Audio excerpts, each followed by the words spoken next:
yours recording and go ahead. This segment is about our calves and shins, and I'm going to demonstrate that both on the roller and the lacrosse ball. Just like before, we're going to do one side only, and then we're done. Feel free to repeat that on the other side. You will discover that one is going to feel completely different than the other. I'm going to start with my left ankle on the roller. This roller is harder than the blue one, as you already know. I'm also placing my right ankle on top of it, and I'm pressing my right leg and moving my left leg a little bit deeper into it. You're going to be able to manipulate the amount of pressure by applying or not applying that the weight of the right leg, whatever works for you. So you're going to go side to side and 5 to 6 times. Then you're going to move the roller a couple of inches higher, and you're going to go side to side again. You really want to go all the way from inner to the outer part of your calf muscles. A couple of inches higher. Once again, 5 to 8 times. Feel free to just stop and pause and do whatever it is that you need to do. If there's a particularly tender spot, spend a little extra time on it. We're going to come a little bit higher and a little bit higher all the way until you come right below your knee. So please make sure that you do not roll under your knee, just right below your knee. So I'm going to go ahead and bring it all the way up here. In the meantime, I'm also repositioning the right leg on it. You're also very welcome to shift your hips off the floor. This changes the angle and puts a little bit more pressure.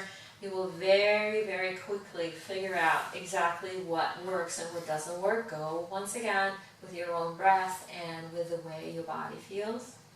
So that would be one way of just kneading your muscles. The other one is with the lacrosse ball. So I'm going to remove the roller. I'm going to place the lacrosse ball once again right under my left ankle, and I'm going to start figuring things out here. You're going to roll and rock and go in circular motion, and just like before, you can always apply the opposite leg and press it on top and go a little bit deeper. This one is going to get between the muscles much more than the roller. Either one is a really good way to knead your muscles and to work on it. But because this one, the lacrosse ball is so much more focused, you're going to be able to get between the muscles, especially as you come to the wider part of your calf.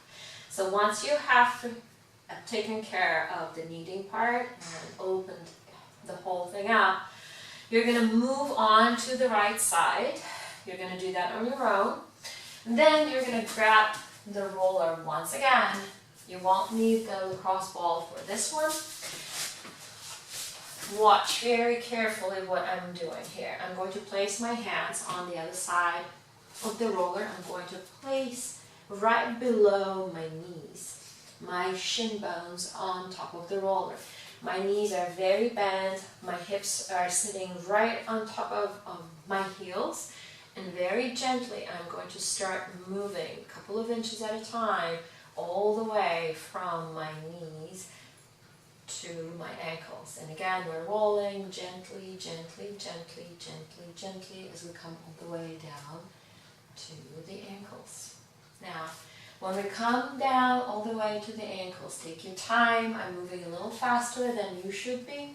You come to your ankles, and then you're going to lean onto the left side. Start rolling your ankles, and then higher up and higher up and higher up your shin bones. What happens when you move to the left is now you are massaging the left side of your left shin and the inner side of your right shin. You come all the way to the knee, and then you're going to shift your hips to the right. Reposition your hands, make sure that you're not fighting anything, and then start coming down.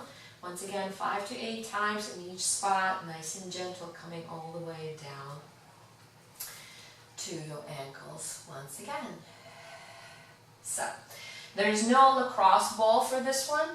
You will only use your roller for this particular knee. Then you're going to go ahead and sit down on your knees. If you have any knee issues and it's really hard for you to keep your hips on your heels, go ahead and grab a block or anything else that could potentially be used. You can place it between your feet and just sit down. I'm using a tool that is available here. So hands are on the floor to help you with that. Make sure that your chest is open, relax your back, and you're going to be lifting one knee at a time, stretching your shins and stretching the top part of your foot. This should feel good. If it doesn't feel good, do not come as high or forgo the whole thing altogether. Continue really opening up your shin muscles because you're probably not open enough. This is for your shins. And now you're going to go ahead and go back into a kneeling position. You're going to release your right foot, placing your toes approximately the same level as your left knee. You're going to place your hands on the floor and start pressing your chest into your right thigh. You will very quickly discover a nice happy stretch for your right calf. So we have switched to the right side. And two things to remember: if your heel starts peeling off the mat, that's not something that you want. You're compromising the stretch. Keep that heel on the floor and just press as much as you can.